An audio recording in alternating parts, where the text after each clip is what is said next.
James Webb telescope ने वो कर दिखाया जो कभी किसी ने नहीं सोचा था। किसी दूसरे ग्रह के वायुमंडल में कार्बन डाइऑक्साइड मिला है।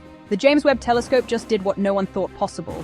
It found carbon dioxide in the atmosphere of another planet. ये है BOWASP 39b, हमसे 700 प्रकाश वर्ष दूर एक गैस दानव, साइज में जुपिटर से 2 गुना लेकिन वजन में 9 गुना कम, फूला हुआ गुब्बारा। Meet WASP 39b, 700 light years away.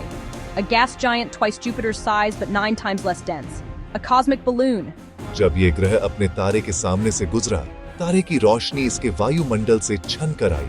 उस रोशनी में CO2 का सिग्नेचर मिला। When this planet transited its star, light filtered through its atmosphere, and in that light, the signature of CO2. ये पहली बार है जब इंसानों ने हमारे सौर मंडल से बाहर किसी ग्रह पर CO2 पक्के तौर पर देखा है। इतिहास रच दिया। This is the first time humans have definitively detected CO2 on a planet outside our solar system. History made. इस खोज के पीछे वॉरविक यूनिवर्सिटी के वैज्ञानिक हैं। इन्होंने 2011 में इस ग्रह को खोजा था और अब CO2। Behind this discovery, scientists at Warwick University, they discovered this planet in 2011, and now CO2.